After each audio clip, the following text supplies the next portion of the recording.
Hello, this week on 5 Brilliant Things, we have the fantastic comedian Taylor Tomlinson. God, I gotta get a wife. You've got to get a wife. Gotta get a wife to make me slow down. If you're above Indiana Jones, that is phenomenal. If this is a real article, I will never shut up about it. Because I left a notebook at the Comedy Store once years ago. Oh, and God! so, yes, and they texted me and they go, hey, we found your notebook. And I was like, Oh,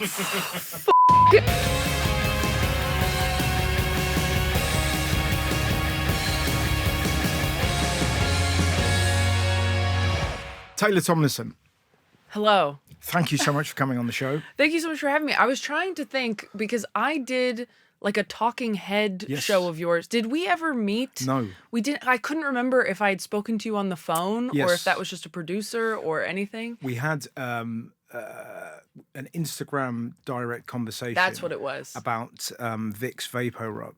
Oh my God, Yeah. yes. I was like, I knew I It's the- talked to you in some way. Yeah, it was Yeah. because you had a bad throat on tour. Mm-hmm. I don't know how. Did I give you that advice? I think you did. Yeah. I think you did. They're yeah. very good. Yes. For the people that like you basically you put your nose over it and you kind of like inhaled these steamy. I should listen fess up because I can see you looking at my glasses.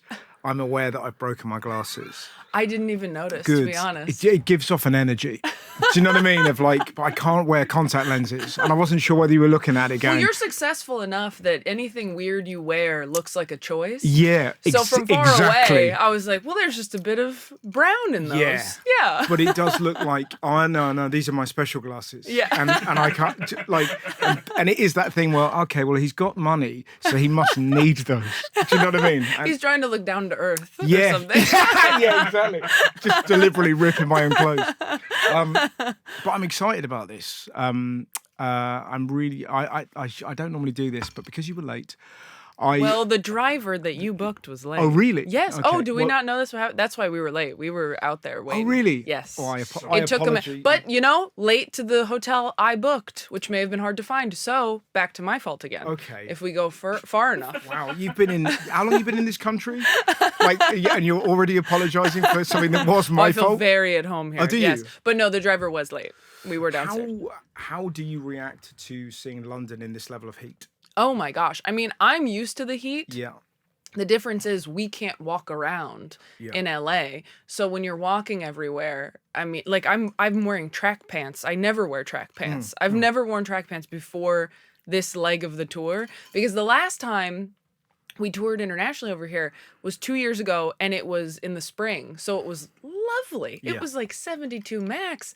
And so to come over during this heat wave, I mean, we were in Amsterdam for a few days and it was awful. Yeah. I mean, I might smell, we've been on the road for a couple weeks. We're like hitting that point now where we're like, oh, we have to do laundry much sooner than we thought. Yeah. Because we're going through 2 outfits a day out here. But it's like, I'm not sure English people, we're not going to be observed sweating. It's not a good look. Do you know what I mean? Some countries can sweat. You've just been in Scandinavia, if you're Danish, you can sweat. It's fine. There's something about seeing English people sweat. It just doesn't look great. It doesn't look great. I know. I was seeing people last night at the Apollo like fanning themselves right. during my set, and I felt so bad for them. But I was You're- like, I'm sweating pretty hard up here too. Yeah. I was talking to Sophie Buttle, who's very funny, who's opening for me on this tour. We were talking about how to like delicately dab sweat during a set. Yeah. Where she's like, I do one of these because that's kind of dainty, and I'm like, Yeah. ooh, I like an upper lip. I'll work it into a bit like it's an act out or something, where you kind of go like, that's weird, and it's just a full blown lip check. Have you ever had that thing when you're doing a special and you're so hot, but you can't? This is so specific, but if you move your hair or anything, if you're trying to record 2 shows, I did that for, I think it was my second special.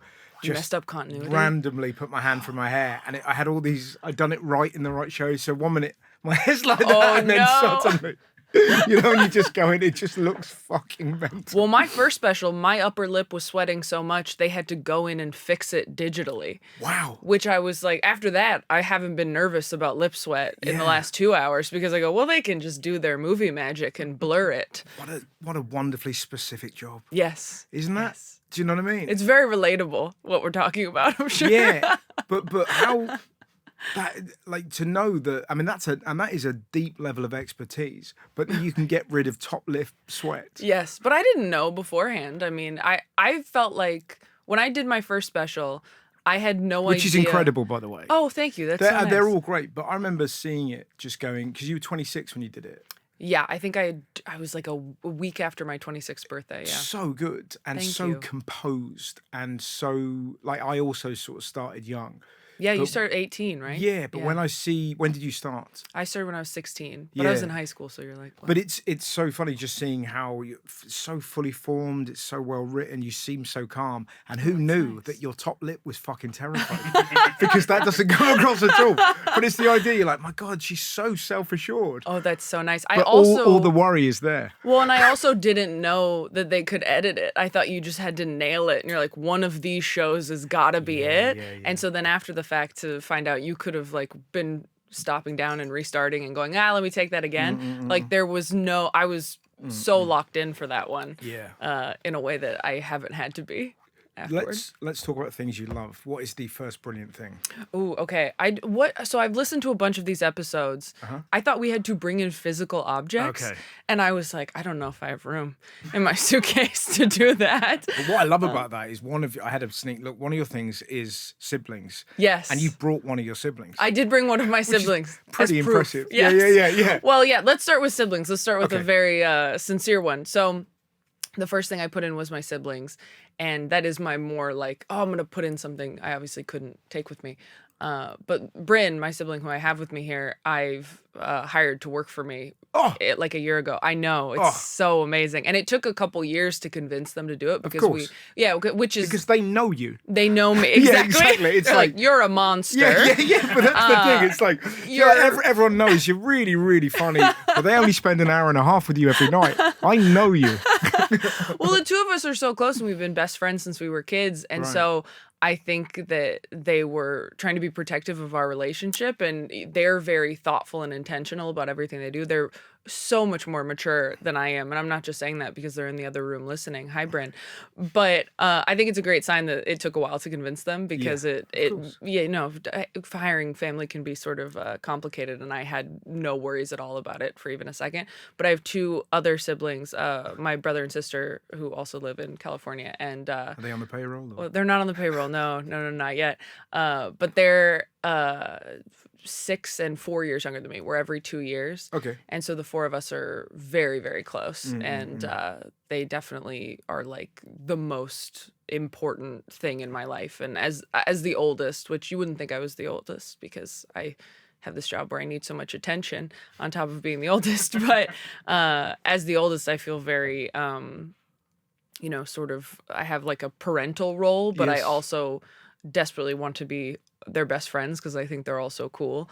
So I think that has to go in the box. Those three, those relationships.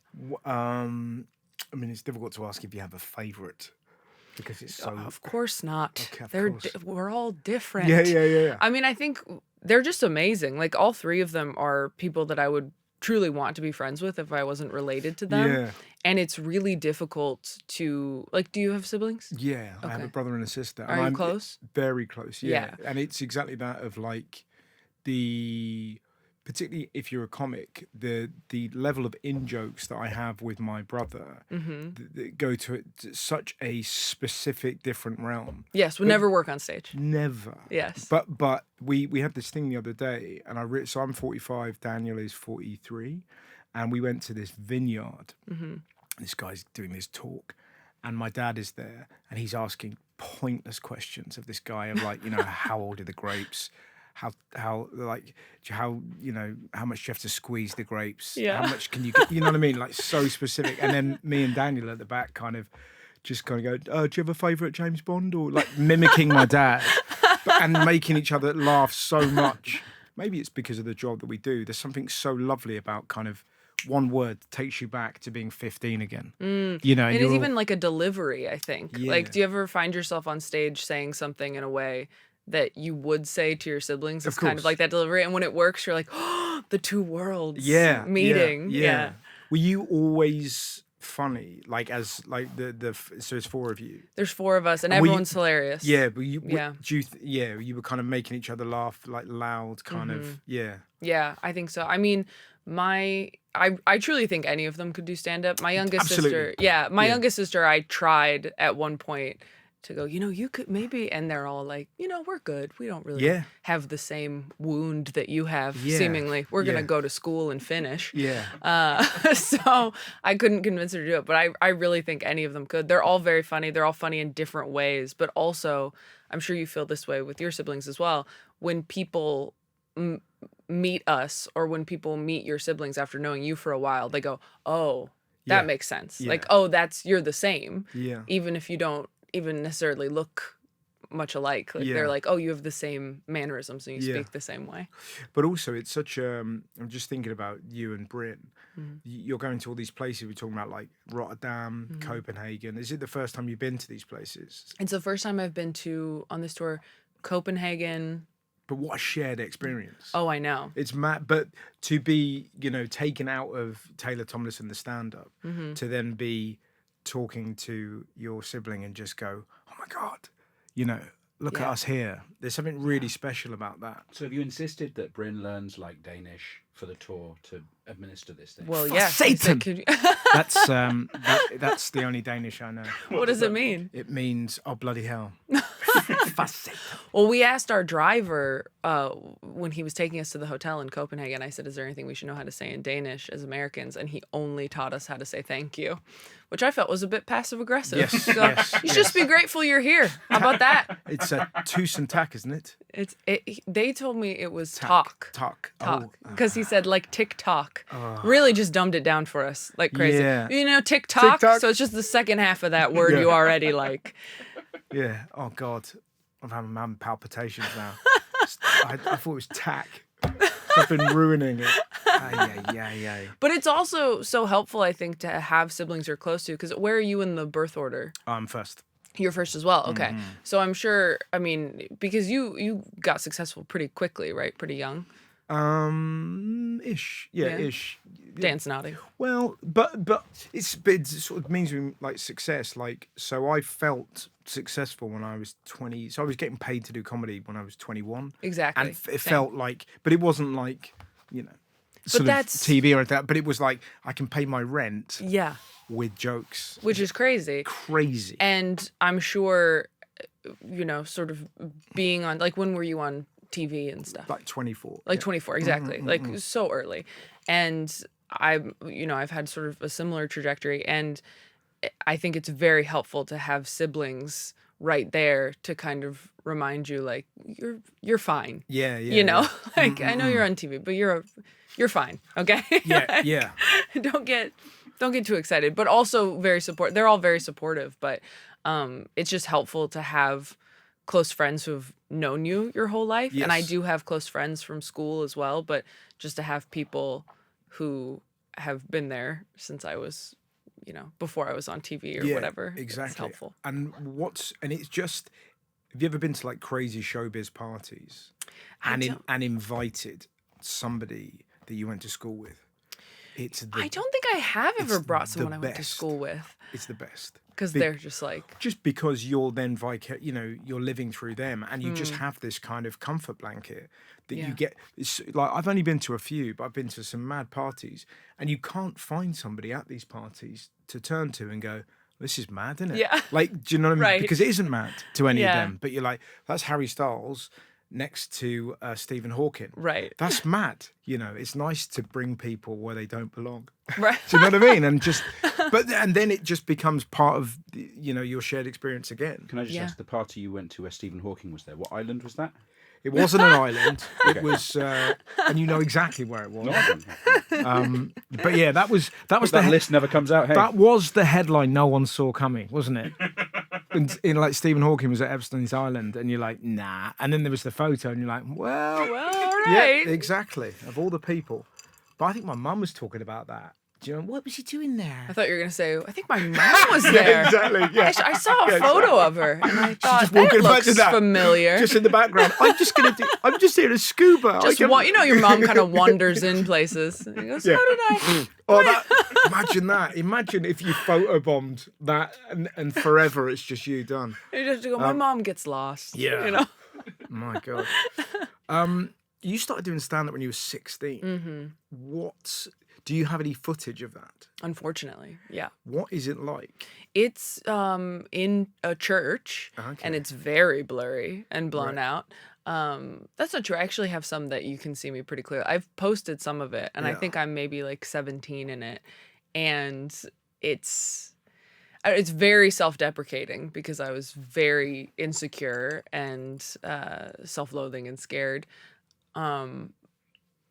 And very clean because again I was doing like churches and stuff, so it's difficult to watch. I Yeah. would say. Yeah. I mean, do you ever watch old footage of you doing stand-up as a teenager? Oh, it's awful. It's awful. Yeah, of right? course. Yeah. Yeah. It's but I was curious, like, just to see whether there's footage of Bill Hicks, I think, when he's 14. Oh my gosh. And he is Hicks. Yeah. Like, he performs, he has the mannerisms, he just carries himself in a certain way. And Wow. I was curious because I move like me, I just talk very differently. How do you speak differently? Like, it's very kind of like, You weren't know, British like, then. I was just, oh yeah, exactly. Yeah. I was This Venez- is a I was gimmick you're doing. Venezuelan. Yeah. Yeah. But it's, you can see the beginnings of it, but it's Yeah. just kind of inconsequential and just kind of, very nervy and kind of. Were you mindful of copying anyone like when you started out? Oh, everyone does though, don't they? Yeah. Is that originality is the art of Of course. concealing your sources? But who was it? Lee Evans for me would have been Frank Skinner. Did you have anyone that you kind of mimicked? I don't know. I'd have to go back and look. I will say I don't think I performed like I do now.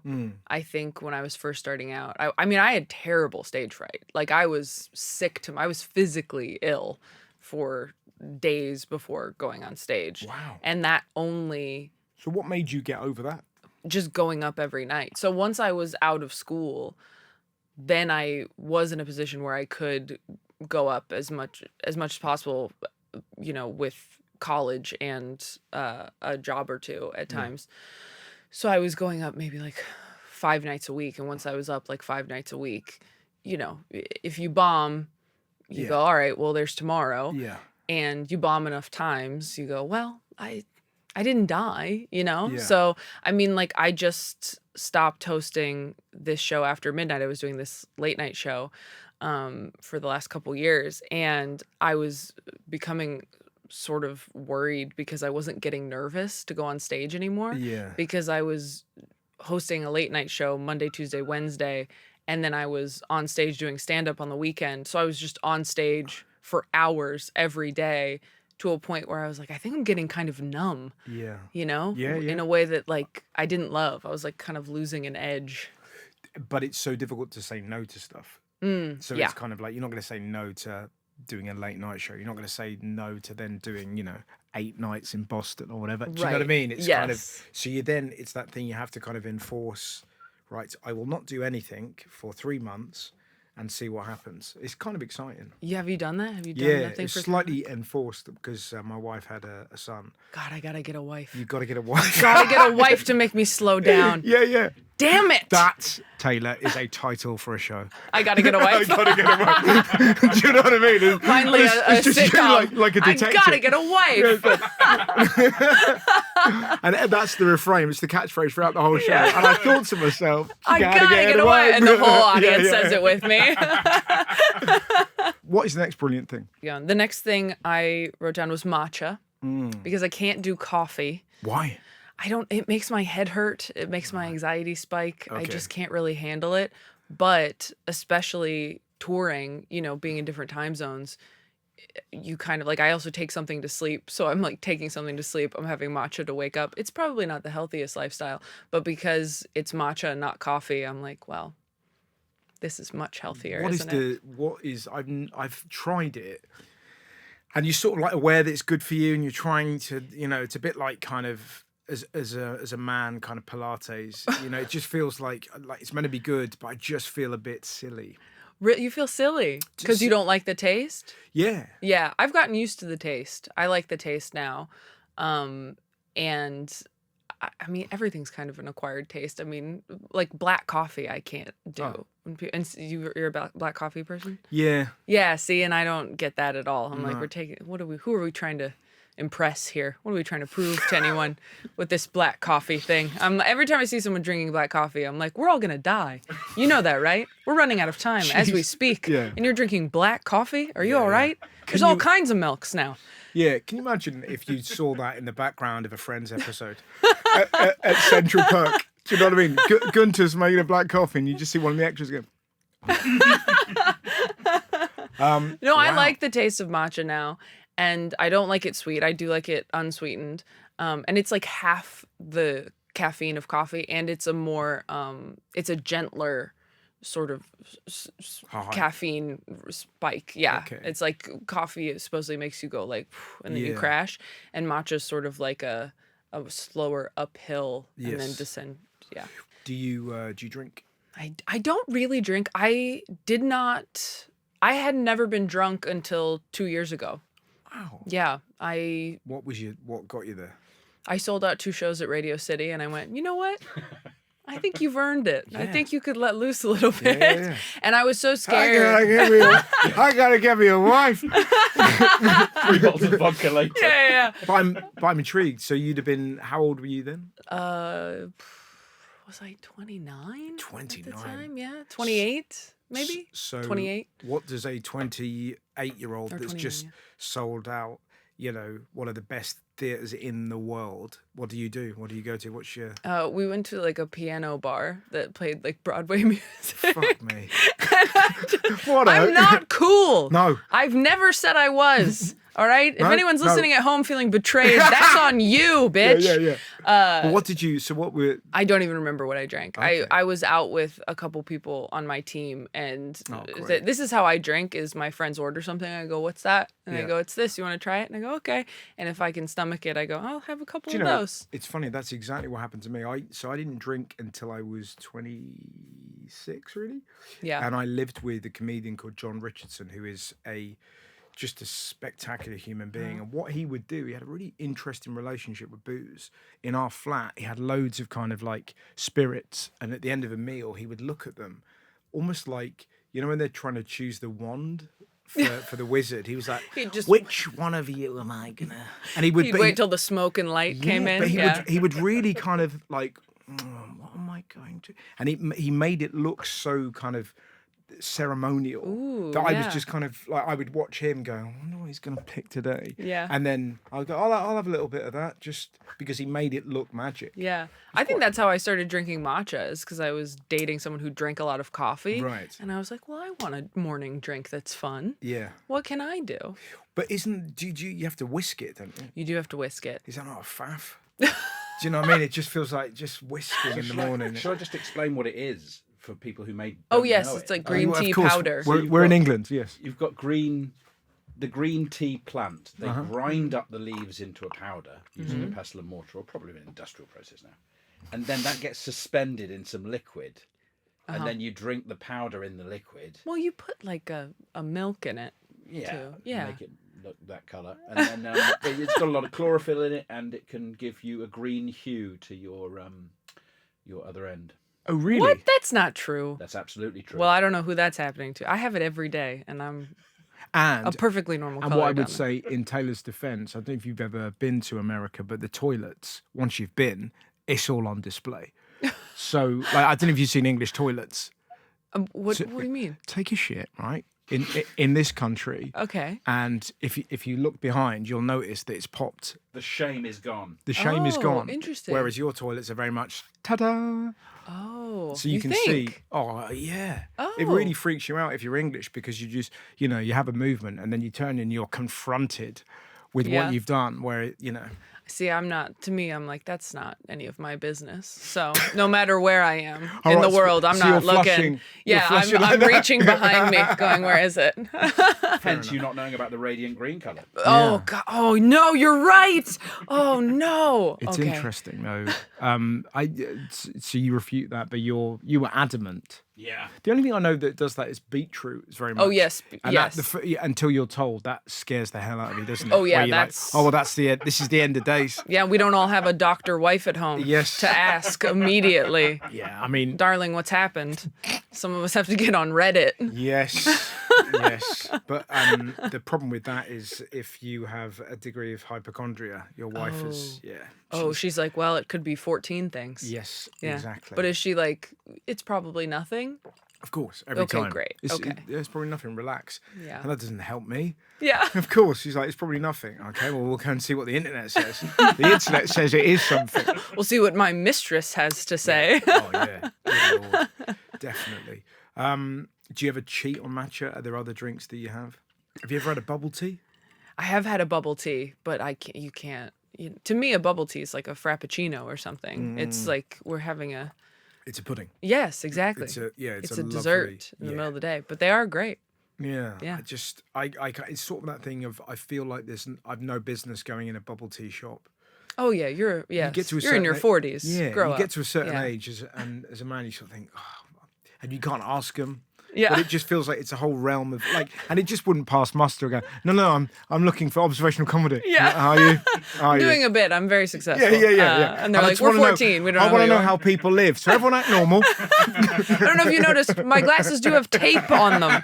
Yeah. I'm a man of the people here. Yeah, exactly. Hello, everybody. I did want to ask you, because you started out so young, and I know you've talked about this before, so if you're like, I've talked about this too much, I don't care. But there are so few people I can talk to about it. Because you got on TV and people started being aware of you when you were so young. Yep. Has aging felt kind of weird? Yeah. Yeah, because it's really, like... It's very funny that, because I was always the young guy. Yes. Yeah, it's strange. And it's kind of...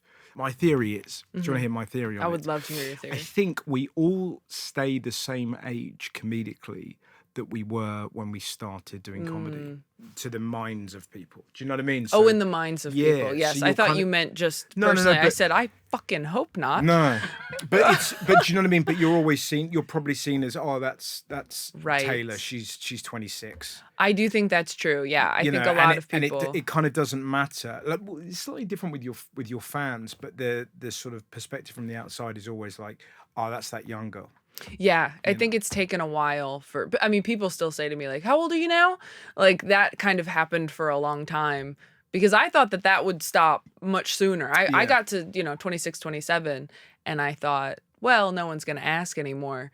Cut to like, I'm 30, and they're like, you're quite young to be hosting a late night show. And I'm like, I think this is the last one. Yeah. I'm like, I think this is the last time I'm going to be pretty young to do something. So now I'm 31 now. And I do feel a shift, and I feel much better sort of in my head. In my body, I need to stretch much more. It's a nightmare. But I feel like I finally settled into sort of who I am. But I've noticed that when I follow people from when they're younger, whether they be like a podcaster I like, or a writer, or an actor, or whatever, and then they start to get older, it's almost like you don't even know immediately that that's what you're picking up on, but you just go, oh, they look kind of different. I don't know what that is. Yeah. And you go, oh yeah, it's been 8 years since I first discovered them. That's the wild thing, isn't it? Yeah. You just go, geez, yeah, it's sort of like, when you hear an album by The Strokes and you're like, oh yeah, and then you Google what The Strokes look like now and you're like, oh my God. Yeah. And it's like, but that was yesterday. Yeah. How did that happen? Yeah, it's a strange... The thing I find that's very... The kind of whole aging as a performer thing I find very difficult, because I've never been like a suit-wearing comic. And it's odd in this country. As soon as I was on TV, people were like, you have to wear a suit. I was like, I can't wear a suit. I'm 7. Right. It looks ridiculous. Yeah. So I just wore what I wear around the house. Yeah. And the older you get, it is that slightly strange thing, that you kind of dress... I'm aware that I probably need to dress differently, right? But it's difficult, because you just feel silly. Yeah. Wearing. Did you find that I don't know what it's like as a woman in sort of showbiz, whether you have people, but I would very often have people going, they come in with like a wardrobe. You remember this for the TV show, and they put me in all these clothes, and I was like, I just didn't feel funny. Yeah. I kind of felt I look quite good. But nobody wants this. Yeah. Do you know what I mean? It's sort of that must happen loads. Well, I remember my second Tonight Show appearance. I wore a suit because I thought I should, and had my hair down because I went to hair and makeup, and I said, oh, I usually wear my hair in a ponytail. And they go, well, it looks so pretty down. You look so pretty with it down. And I go, well, okay. Yeah. And to this day, I'm like, I hate that set. I hate that set so much. Who is that? And I think it really threw me off. And I've just cut all my hair off. So now I've been performing with my hair down because there's barely any of it in the last few weeks. And it's really nice. But I never performed with my hair down for years because I was like, I'm like, everyone in the audience was sitting there going, who the fuck does she think? What are you what is this, prom? Like, I just felt sort of silly. But then you also want to look put together. This actually transitions perfectly into my next item. Look at that. Not to be such a pro. What is your next item? My next item is a leather jacket. Yes. Because I always wear a jacket on stage, not necessarily always a leather jacket. But when I was younger, I also, like you, I looked quite young. Like my face was very round and I just looked my age, I just looked like I was 20 years old. And my biggest concern going on stage was always that I was making the audience nervous by being so young. Right. Because you feel, I don't know if you ever felt this way where you go, oh man, I have to make them feel comfortable and convince them of my professionalism right away. Yes. Because otherwise they're going to go, and we've come to a talent show, if you stumble at all. And for me, wearing a jacket made me feel like I sort of had a level of protection somehow. Yeah. And then also it made me feel like I looked a bit more put together. Yes. As opposed to like, oh, I just went up there in a t-shirt or a tank top or whatever. Yeah.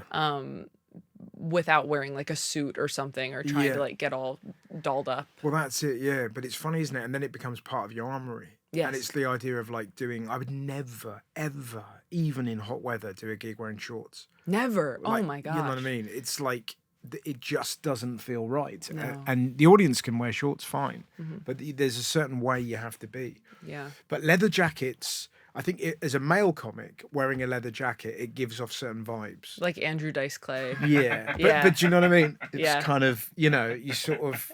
It's true. It's I don't little Danny Zuko up there. there. Yeah, but it's that, I don't give a fuck. Yeah. Because I'm wearing leather. Like, but it's so, I don't know why that is. Well, there's certain people who do that I think it looks right on. Like, doesn't Jim Jeffries wear like a leather jacket? Yeah, and he looks cool. He does. Yeah. But it kind of, you've got a, It's got to fit your personality. Yeah, it's fun. But isn't it strange? But it kind of does matter what you wear. Yeah. It does. Scared of bananas, though. Who's scared of bananas? Is Jim Jeffries scared of bananas? So the leather jacket's one thing, but if you're scared of bananas, like... How do you know that? I don't want to go into that because I shouldn't even have said he's scared of bananas. Well, you have to go into that. How do you know that Jim Jeffries is scared of bananas? Someone was like, gig when he lived here, we were gigging, and he was like saying, oh, I'm scared of bananas. So someone brought some into the dressing room one time, and he couldn't go in the dressing room. Is he allergic? No, scared. Wow. Are you sure he's not allergic? This feels like a toxic masculinity thing, doesn't it? Where someone said they're allergic to something, and then all the men in the room went, fucking pussy, scared of bananas. And you're like, he's got a deathly allergy. Well, I was thinking, but also a risky job, because if he does really badly, people will throw fruit. So you have to kind of make sure you're really good. Has anyone actually thrown fruit since medieval times? How long? They used to at the Glasgow Empire. Really? In sort of like the beginning of like alternative comedy over here. It was really? Like, yeah. Wow. So that used to be the kind of really scary gig where kind of like Southern comics would go up and die and they kind of fling fruit at you. Oh my gosh. But you're right. I'm trying to think of a... I'm so sorry. Interview with Jim Jeffries. I have a proper fear of bananas. Another quote from Jim Jeffries. My ex-flatmate put a banana in my underwear drawer and I punched him in the head. Fuck Doesn't it out. sound like an allergy to me. Really? This is from the guy's own mouth. Interesting. But back to leather jackets. Do you I don't have an item to transition into from fear of bananas. I think I'm trying to think of like the leather jacket that I've seen you in. Is it that pink leather jacket? That was the leather. I think I've worn. That's a nice one. Thank you so much. The first one, my first special, I was gonna wear a black leather jacket. The one I ended up wearing wasn't leather, but it kind of looked like it was. It was that shape. The second special, I wore like a vintage leather jacket that was gray with like a pink stripe on it. And then this last one, I wore a pink leather jacket that I thought was quite loud, and I almost didn't wear it, but I was like, just do it. You made it. Your dreams came true. It's fine. Do you have a different jacket for each tour? I do tend to have like one or two jackets that I bring on that end up being like the jacket for the tour. Like the last tour, I had a leather jacket.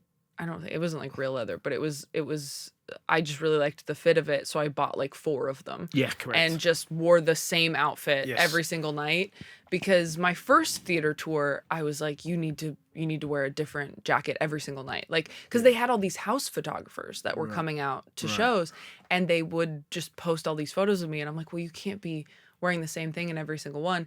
And now I've put it in my contracts that there's no house photographer, because first off, you see enough photos of yourself on stage candid and you're like, this hurts my feelings, and I'll never recover in time for tomorrow's show. But also I'm like, I'm just wearing the same stuff really. So I have like maybe 3 outfits that I'm rotating. We are posting those crowd confessions things that I do at the end of the shows now. So I do feel like I have to vary the outfit a little bit, but like this leg of the tour, I only brought 1 jacket, and it's like the black one that I wear mostly, and it's because of this heat wave, it's ended up being too hot for some places. So I got this in Amsterdam. That's all right. Yeah. So I got this, and this is like very thin. Yeah. Because I can't go up there in a t-shirt. I'm trying to think if I ever worn. I don't think I've. Oh no, I wore a leather jacket to a gig once. And you were like, you could feel everyone going.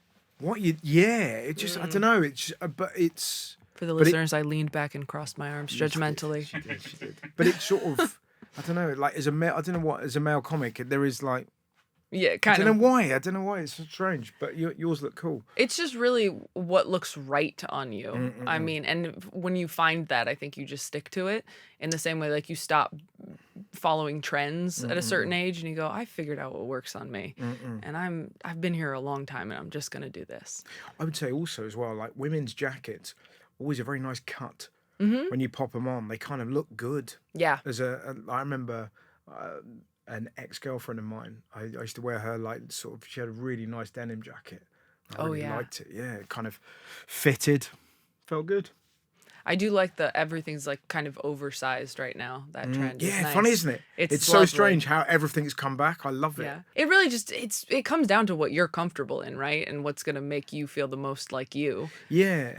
It's what I often think that when you see clips of sort of American comics, a lot of caps, a lot of hats, in the way that we don't really have here. Well, I feel like a cap it's taking away some of your expressions. Like it's making it harder for the audience to see, you know, it's like taking away a tool. I feel like I'll wear one to do sets around town in Los Angeles because A, I probably don't want to wash my hair, but B, I think sometimes it helps me find out how strong the material is, because I'm like, wow, you really have nothing going for you. As far as your face, like you don't have any big facial expressions. So to sort of try it like more monotone and see how it works before you like add all the faces and choreography, as it were. But that's also because I feel like doing sets in LA, they don't want you to try that hard. They want to feel like they've caught you on an off night. That's interesting. Yeah. How do you write? Do you write at home, or do you write on stage? What's the process? I usually need to write at like a cafe or something. I need to go somewhere and be out so that I don't spiral if I can't think of anything. I need to have like people to watch and things to look at, and maybe a bookstore to walk around if I hit a wall. But I usually do that. Like if I have a day off, my favorite thing to do is just like go sit at a cafe or coffee shop jump and like just sit down with a blank notebook, and like I'll write out subjects that I want to talk about, that I think there might be something there, and then I'll try to write jokes. And then once I have a few punchlines about something, I'll take it on stage. And once I have like a couple punchlines working, then I'll feel comfortable enough to sort of riff and add tags in the moment on stage. But I'm not someone who goes up on stage with like an inkling and goes, we'll see where it goes. We'll see what happens. Do you write on stage? Are you like that? Yeah, I was curious, just because you're such a good writer. I wanted to know the process, but similar. I have an idea, and then sometimes something will happen, and you'll kind of catch lightning. But I kind of just bullet points. Bullet points. Yeah. Yeah, that's kind of what I do too. Yeah, Do you have something fun planned for your Friday night off in London? Yeah, we're gonna see Billie Eilish. Oh, great. Yeah. Yeah. Wow, so that's we're all excited. right. Yeah. Thanks, What- UTA. Got Is the she doing a tickets. gig or are you just hanging? Yeah, she's going to watch your No, she's doing a gig. Imagine that. No, she's. We know she's exactly yeah. where she is. Yeah, exactly. No, I think she's here for like a week, and she was in Glasgow the night I was in Glasgow as well for like a couple nights, and we were staying by the train station, and there were all of these. I was like, Glasgow's just. This is a city of teens. Yeah, and I was like, oh no, they're all going to see Billie Eilish. That's what they're Have doing. you Here. met Billie Eilish? No. Isn't it funny that she's probably a fan of yours? Oh, I don't think so. I bet she is. I bet she's not. And that I'm not that cool, Russell. I'm really not. But it's that I bet you she knows you, and I bet you she's a fan. And that's don't know. Obviously, you're not going to say that. I did an interview the other day, and the woman on the phone, who was lovely, but at one point she goes, "How famous are you now?" Right. And I go, well, the clue. I don't think very like Yeah, I yeah. really, and it's so funny now because I mean it's almost nobody's like famous anymore. Like everybody it feels like so many people have an audience. Like that's kind Yeah. of how I answered it. I was like, I have an audience. I have certain people that would be excited to see me on the street, but there's plenty of people with no idea. Such a terrible question as well. well, Do you know what I mean? It's just that I remember that used to happen like quite a lot, and it was always you'd be at a service station, like a petrol station, not a Buc-ee's, but you know. Yeah. And Buc-ee's for That's a good reference. Good it's American a great reference. But Buc-ee's, Dan, are the most spectacular service stations and I think they're only in Texas. Yeah, and they've got a mascot. They have a mascot who is a beaver, Mm-hmm. and it is on it. You can get anything there. Yeah. It's incredible. Anyways, I was at a service station, and this kind of young bloke got really excited. He was like, and this woman was like, I don't know who you are, and she was so happy, and she was like pissing on his little moment. And it is that thing where you go, I've never really got that. You Yeah. know, when you go, he's super happy, and you're like, I don't know who you are. Should I know? Yeah. No. Do you know what I mean? That kind of, should I know who you are? No, it's fine. No, you shouldn't. It doesn't matter. It's Yeah. it's totally fine. It like, but this idea that, like, how famous are you? What are you meant to say that's possibly, like, as a comic, you just want to be funny, but as a question, it's like, I guess what you would say is, I know this guy, Dan, who found a list on the internet of the most iconic wearers of leather jackets, including okay. Elvis Presley. Oh well, this is yeah. the top You five. can, you can try and, Top five. Okay, so to steal yours, it's got to be Danny Zuko, isn't it? Oh, that's a good guess. It's a good guess. It's not in there. Andrew Dice Clay. So one of them is an archaeologist, An archaeologist. fictional. Oh, Indiana Jones. That's Okay. so competitive. We're both like, it's Indiana Jones. That was Another one had the opposite of sad nights. See the Happy Days. Oh, Fonzie. Oh, Very yeah, good. there you go. Yeah. Great. Henry Winkler, no less. Sandy from Greece. Oh, not Danny. And Taylor Tomlinson. No, it's not. You made the list of iconic leather jackets. I'm gonna need to see that. If you're above Indiana Jones, that is phenomenal. That's and that is It's not above or below. if Next. this is a real article, I will never shut up about it. Yeah, I'm telling you right now. If this is in fact not a prank, yeah. I will be a menace with this list. What is your next brilliant thing? Well, before we get too far away from it, because it is a perfect transition, I did put a notebook on it. Because I've never been somebody who, I'll jot down notes in my phone, but I've never been somebody who types it out. Yeah, I can't. I'm not on my laptop writing jokes. I'm doing it. Even longhand. when you were doing the late night show. Well, that again, we had a writer's room. So yeah, maybe the monologue, I was working on that Right. with my monologue team Yeah. on computers. But yeah, doing stand-up, no. If I'm trying to memorize it and stuff, I'm writing it longhand over and over and over. I'll put my set list in a note in my phone just to have it there as well.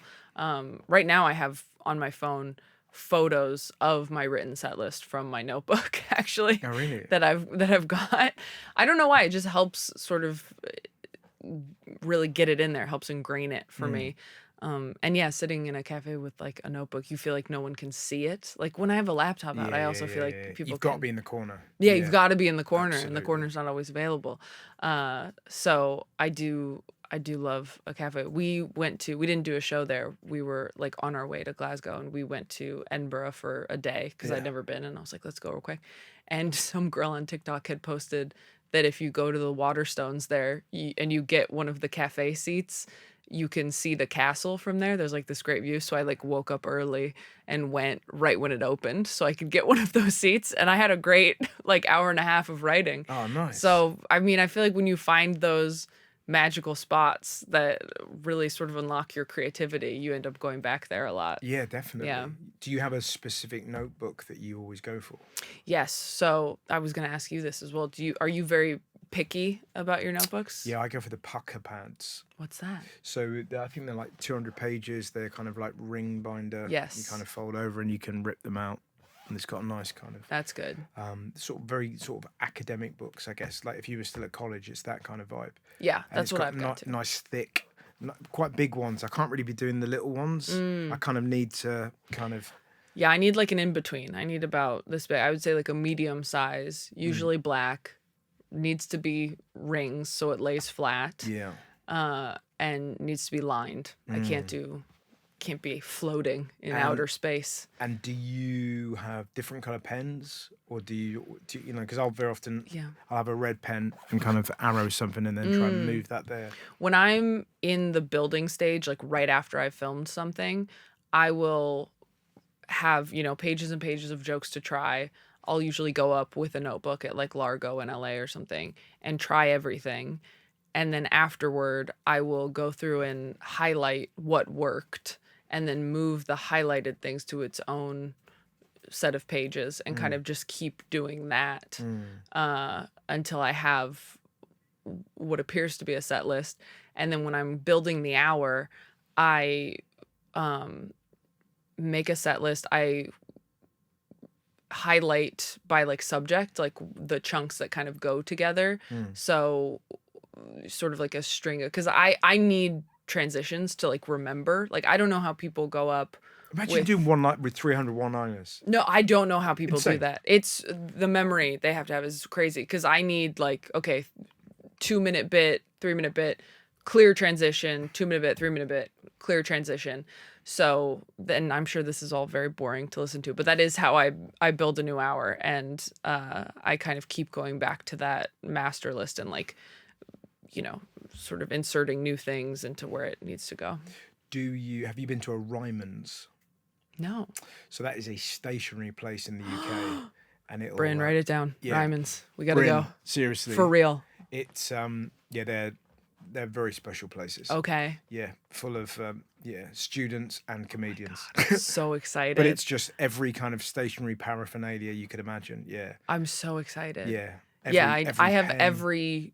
I think I have every type of pen and notebook. I have every size. I do like, if I'm doing short sets around town, I like those 3-ring that open. Oh, do you? That way. The That's like a detective. long. Yeah. Like a detective one, because it's sort of, to me, That works. it's ready beautifully for with an a set extra. list. Yeah. And it's real get small. Me a wife. I remember having a conversation with my wife because I'd lost one of my notebooks and I was just.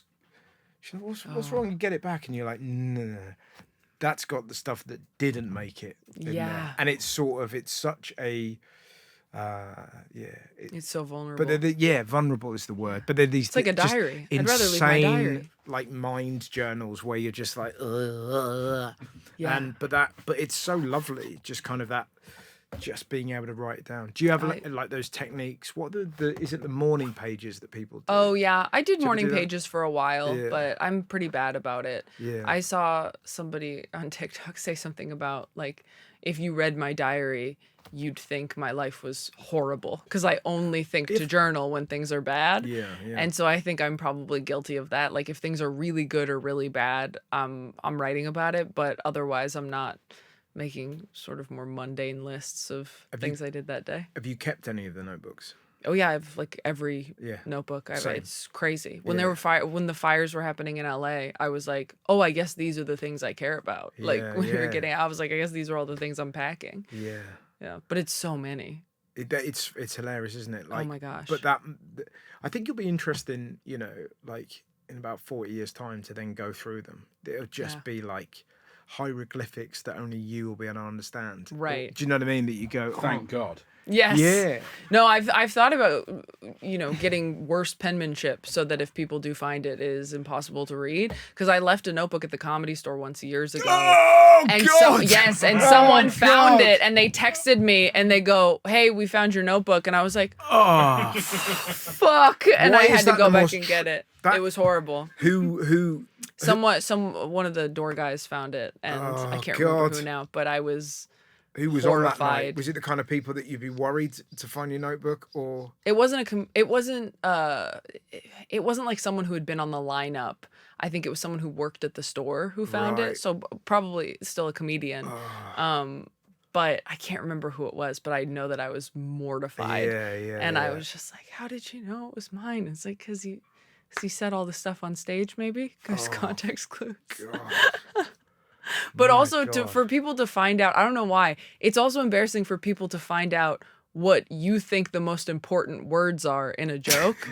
Where it's like, that's what you call that joke is like monkey wrench nutsack. That's how you remember the joke about your parents meeting. Like, for whatever reason, you have the trigger words that work for you, but no one should have to see those. Yeah, but but it's so. If you found another comics notebook, you're gonna have a look. Maybe. It's evil. Or I think you should burn it out of respect. I think you should never mention it again. Unless you trust them. Unless you go, "Oh, we're friends." But even if it was your mate, you'd still, wouldn't you? If it was my friend, I wouldn't look at it. Oh, really? Yeah, if it was somebody maybe I was a big fan of, I would maybe That was be like, "It fell. Yeah, but that's It it. fell open." It's like, do you know what I mean? I don't know who you're kind of, but let's say, I don't know, Brian Regan. If you saw Oh, yeah. you're having a look. I mean, You just to see what's what. I feel like Brian Regan probably writes on stage. Right? I don't know, but there'll be people in the UK probably don't know who he is. He is one of those comics that obviously I came to him very late because I'm English and I'd never heard of him. He is unbelievable. He's one of the best. Like, he really is. He's Yeah. so good. And it's kind of one of those baffling things. You're like, how is this guy not huge? I know. But Like- the thing is, he is huge. No, I know. It's just, but you mean mainstream. I mean, like, Yeah. that's That's America's observational comic. Like, Yeah. honestly, he's so. But I'd just be very intrigued to see how he does stuff. He's scared of oranges. Very good, very good. What is your final brilliant thing, Taylor? My final brilliant thing, what was it? Oh, I put walnuts on it, which Okay. sounds very random. But this was in the stage of prep for the podcast where I thought we had to Bring stuff in. I go, well, that's small. As simple as possible. And leads to a larger conversation. Yes, exactly. But my grandparents have a walnut orchard. And when I was younger, I spent a lot of time with them and at their house and staying with them. And to me, it was like my safe place. Right. And to this day, like if I have a therapy session where they're like, just picture a place you feel safe and calm, that is where I picture. So that's like, I don't have any tattoos, but if I did get a tattoo, I think that's what I would get. I would get like a walnut. I like that. Yeah. And I think it's important to have, it's definitely important to have that as a child, but it's important to have even going forward, like somewhere you can go in your own mind Yes. that feels safe and calm and almost feels like, well, I could always go there. Yeah. Like I could always go back. Do you have like a backup plan? I mean, I'm sure you don't go to it anymore, but did you have a backup plan when you were younger? If you were like, if things don't work out, I'll just move here, or I'll just go back to my hometown, or I'll get this job, or whatever. I don't know. This goes back to what I was saying. I'm very lucky that I kind of, sort of was able to pay my rent. So I never really had that. And I didn't have you must have had the same. I didn't have a wage or a life for my new life to compete with. Like, I didn't have to make a certain amount. I didn't have to, get groceries for the kids. I was living at home. Right. And I was earning £100 a week. Yeah. Which was more than I was earning at uni. Do you know what I mean? So I was I didn't really have anything. I just loved it so much Yeah. that I was like, I'll just do this. Yeah. It's sort of, I didn't really have any, and this was when it still wasn't like a thing that everyone was doing. It was like, Interesting. I'm going to be a comedian.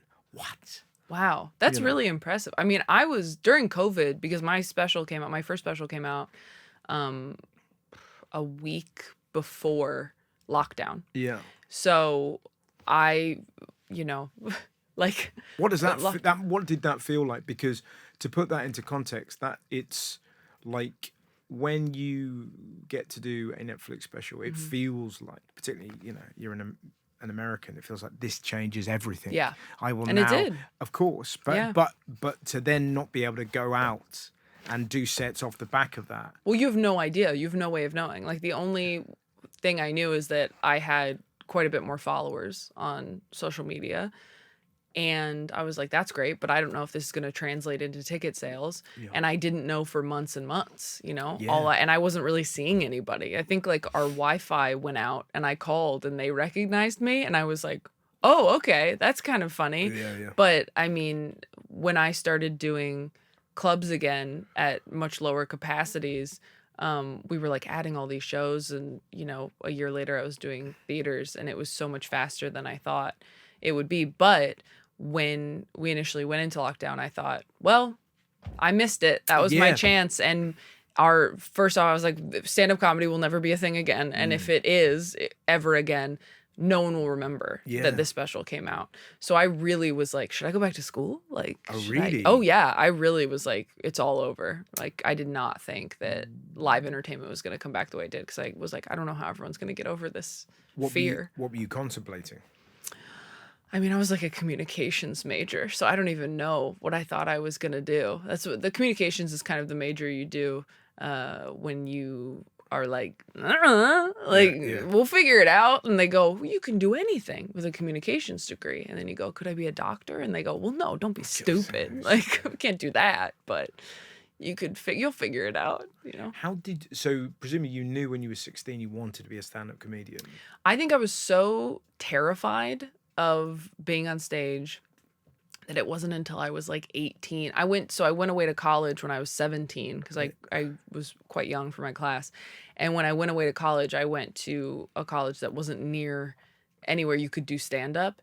And that was when I realized, like, oh, I need to be doing stand-up. So then I moved back home and was like driving to San Diego. I was like commuting to San Diego to go to school and to do stand-up. And I lived kind of in between San Diego and LA, so I could Right. go between those bigger cities. Whereabouts? Like Inland Empire, like Okay, yeah. So yeah, I think it took a few years for me to even allow myself to believe that was a possibility. And then I got enough encouragement from enough people who, like, I remember one person pretty explicitly said to me, like, hey, like, you're really good at this, but if you don't work really hard and make it, it'll be your own fault because you are talented, but people are going up every single night. Like, people are really going for it. So if you can't just like wait for it to happen to you, if this is what you really want to do. So, and that was great advice because once I just started going up all the time, that's when things got Kicked rolling off. for me. Yeah. But like to even sort of make that first step as someone that was scared of doing it when you were 16 to do a gig at church, which presumably if you're going to that church, or you're No. not okay. I took a class from a comedian who I don't even know if that comedian went to that church, but it was like a church comedian because in the States, at least I don't know if it's the same out here, but you can make a living as like a church comedian. There's Right. so many like mega churches that are basically theaters. That is not a thing here. Yeah. It's not a thing. Yeah. That's what I figured because I talk about it a lot in my hour right now, and I've sort of been like, oh, I think I should explain this a little bit on this leg of the tour because in America everyone gets it, but over here it's not so much of a thing. But I could have done that. I could have just made a living. And because I was like getting paid I was getting paid like a lot of money to do church gigs when I was like 20, and I had to decide like, okay, I'm not going to do that anymore because they need you to be very clean and very Christian all the time. Like you can't go up and do a club set and swear and expect to keep getting those gigs. So who were your kind of? Did you have like comedy heroes when you were growing up? Yeah, Brian Regan was definitely one of them. Right. Yeah, and I got to open for him a few times. I think he just found me on like YouTube when I was like 21. Wow. And I think he did a show in my hometown that I went to. And I remember my manager at the time called me the next day and was like, did you go to a Brian Regan show last night? And I was like, yeah, I did. And he goes, they reached out about you like maybe opening. And then I was mad because they like missed the email. And I was like, so I could have opened that show? That's crazy. Because I think online it had said I like grew up there or something, or maybe I don't know, filmed something there. I can't remember what it was, but I got to open for him on a few weekends, and he's like so great and so gracious and kind and like really generous as far as like what he pays openers and where he puts you up and like how he interacts with just like the entire venue staff. Like it was very formative for me, I think, to see one of my heroes and be just like such a professional. Yes. How they were operating, and somebody who, you know, didn't have that like big sitcom but still was selling out theaters across the country. I was like, oh, I might be able to do this just off of stand-up, and wouldn't that be the dream? Yeah. And I was lucky enough to do that. It's funny, isn't it? It's like, it's so great now that you can genuinely be a stand-up and be so successful, both, you know, financially and sort of from a popularity point of view. You don't have to do the other things you had to do. No. Do you know what I mean? That you can actually, because it's so difficult to explain to people in entertainment. What do you want to do? Do stand-up. Yeah. No. You do that to do stuff. You're like, yes. Well, no. It's like everything else is a less good version of this. Yes, Sophie and I are always talking about this. Like, people will say things to you like, well, and then you can get off the road. Like, when do you think, I chose to leave this late night show, and everybody was like, oh, are you going to try to get another show? And I was like, no, I want to go back to doing stand-up full time. Yeah. And I was touring still the entire time. And what people don't realize is, like, anything that takes away from stand-up, at least for me, like the whole time I'm just going, oh my gosh, like look at all this time that is not going into the thing that is my favorite thing, my reason for being here, and the only reason anybody gives a shit about me. You know, like that's what I've sort of had to explain to people in my life, is I go, if I'm not good at stand-up, nobody cares, right? Like it's not just my favorite thing to do and my dream, it's also the thing that has gotten me every other opportunity that I've been fortunate enough to have. So to neglect that, and fundamentally it's a hobby you like. Yes, yes, that's why when I went away to college, I think I've had a couple moments, you know, in like my young adulthood that I was like, man, it would be better if I didn't want to do this. Like, it would be easier if I didn't want to be on tour all the time. Yeah.